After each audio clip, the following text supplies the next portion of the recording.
Years after divorce, ran into my ex-husband's CEO in the elevator hall, staring at my little son holding my hand. His facial expression was full of shock and total panic, but what hit me was 3 years back, my premature birth with massive bleeding. Barely survived after fighting for my life while Ethan was out celebrating his sweetheart's birthday. When I crawled back from the edge of death, the only thing I heard was his ice-cold voice. Let's get divorced now that the baby's gone. No reason for us to stay together anymore.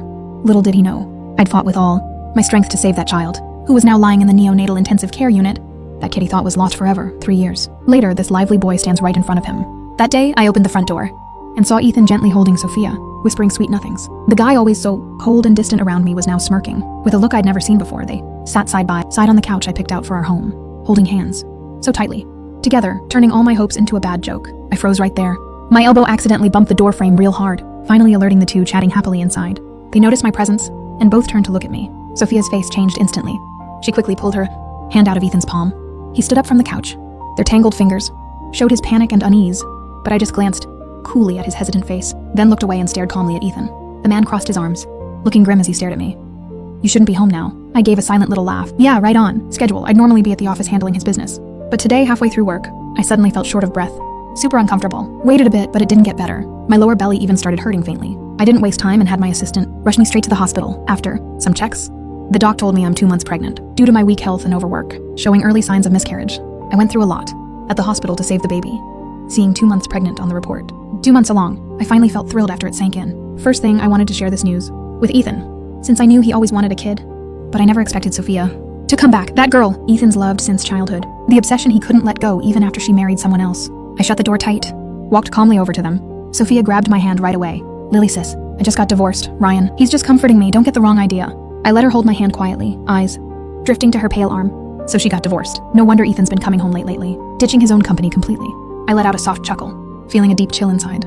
Married 2 years. Ethan never took a single day off with me for work. Turns out it wasn't because he's a workaholic, just that I'm not worth slowing down for. These 2 years? To spend more time with him, I stepped up to handle his company work.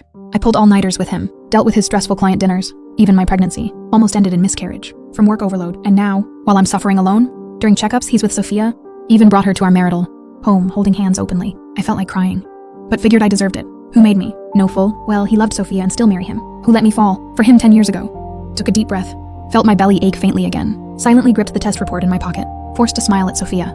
No worries. I got no wrong ideas. Turned around, handed the test report from my pocket to Ethan. Ethan stared at me but didn't take it. I shrugged, acted casual.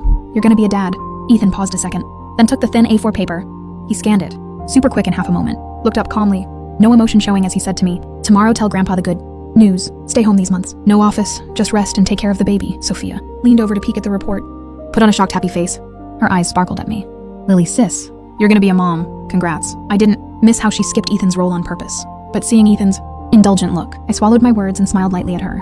Just said softly thanks. Next day with Ethan, we visited his grandpa, told the old man about my pregnancy. For the next while, I stayed home resting easy. During my pregnancy, I never saw Sophia again. Ethan never brought her up, so I pretended not to notice. His tender eyes on late-night balcony calls. My body had tons of issues from birth. This pregnancy was rough. Finally hit 7 months. I looked way thinner except for the belly. That day I wanted to bring coffee to Ethan in his study. Ethan working there, but waddling to the door, I overheard him. His smooth voice, gently asking what you want for your birthday. I'll take you to the South Island. Cool. My coffee hand shook hard. Cup crashed to the floor. With a loud smash, the ceramic mug shattered everywhere. Ethan finally looked up, saw me standing in the doorway. He pressed his lips quick, softly soothed Sophia, then hung up, rushed to my side, grabbed me gently, carefully led me around the spilled coffee and shards, sat me on the study couch. He asked softly, you okay? I shook my head on instinct, thinking of that call. I grabbed his sleeve tight. Who were you just? I bit my lip, hesitated, then asked anyway, who were you talking to on the phone? Ethan's brow furrowed instantly, but relaxed fast, looked me straight in the eye. Totally honest. Sophia, her birthday next Wednesday. Just asking about gift ideas. My suspicions confirmed. Hit me hard, breath got short. Pregnancy hormones maybe, I felt. My emotions spiraling out. Gripped his hand harder. I whispered low. Can you skip her birthday? I'm scared being home alone. But right as I spoke, Ethan's face darkened instantly. He pried my hand off without mercy, eyes cold and stormy. Lily, you showed up that day. Things ended bad with Ethan. On a soir note, the fake warmth of those months shattered. Ethan still went to Sophia's birthday bash. While on her birthday, I took a bad fall. Went into early labor. By the time they rushed me to the hospital, blood soaked my legs completely, barely. Survived to deliver the baby. Didn't even recover. Before calling Ethan right away. But when he picked up, instead of caring about me, Ethan's voice full of raging anger, snapped coldly at me. Divorced now since the kid didn't make it. No point staying, tied together. My mind exploded in that instant. Heart turned to stone. Lying in that hospital bed, I wanted to laugh like crazy, but ended up with tears streaming down my face. Ethan got bad info. My baby didn't die. Just needed NICU. Monitoring after preterm birth. I called to tell him that, but now I'm kinda glad. Ethan never listens anyway. I'll divorce and take our kid far away. Hope Ethan never gets the chance to regret this. 3 years later with Ryan, we just landed a tough major contract, celebrating at the restaurant. Frog legs Lily. My dad mocked me yesterday saying, "Bullfrog, Lily, we'd never snag this deal, but you slammed it today." Ryan's eyes lit up with joy. Pure glee. On his clean face from the booze glow, I grinned, feeling pretty proud. Damn right. Good vibes. You see how long I worked that guy? These 3 months running around everywhere, planting trees with him, shopping with his wife. 16 hours. A day spinning for his family. Even my son, Ryan, helped watch him. Thinking of that, I sighed. 3 years ago after divorcing Ethan, I vanished. With my son off the grid, Ryan found me 3 months post-divorce. He's my childhood buddy. But we hadn't talked much after my wedding. Back then, Ryan had just split from his dad to start his own thing. When he found me, I thought he came to cheer up my failed marriage. Nope, skipped comfort, straight asked if I'd join his startup. My son's health had just stabilized. No plans to work yet to care for him. But Ryan wouldn't drop it. Rented next door. Insisted on meals together, 3 times daily. Later, when son grew, he hired his old nanny. To free me up completely for his startup venture, hired the nanny. Full support setup to join him. After months of his nagging, I caved to his persistence. Joined his company as VP, thanks to years handling Ethan's work. Out of love back then. Once in Ryan's firm, managing felt natural and smooth. We expanded big these 2 years. This project, key to going public soon. Major milestone. Nailing this deal felt like a huge relief. Didn't let Ryan down, at least not. Finally delivered for him. Thinking of the profits ahead, my smile grew wider. Ryan was buzzed, painted big future plans, eyes shining bright. With raw ambition, super pumped, for work ahead full of energy. Back at office that afternoon, Ryan showed no booze signs, stepped in like total boss. Full CEO mode, shoes clicking fast. I chuckled but held it to save face. Kept straight face. Wrapped up work early with Ryan. First time clocking out soon, cause my son's first kindergarten day. Promised to pick him up myself with Ryan. I drove to get my son. Don't drive much, skills just okay. Super focused the whole way. Ryan was on a call, hung up then said out of nowhere, "Hey Lily, you know Ethan's been hunting for you 3 years. Hearing that name, sudden jolt. Braked hard at the red light. Nailed the stop calmly, yeah. Hope he's looking for his own funeral. Ryan laughed without mercy. Shook his head with a sigh. Too bad he's doing great. Light turned green. Hit the gas. Back on track. Ryan went quiet after that. Looked out window. Then turned back serious.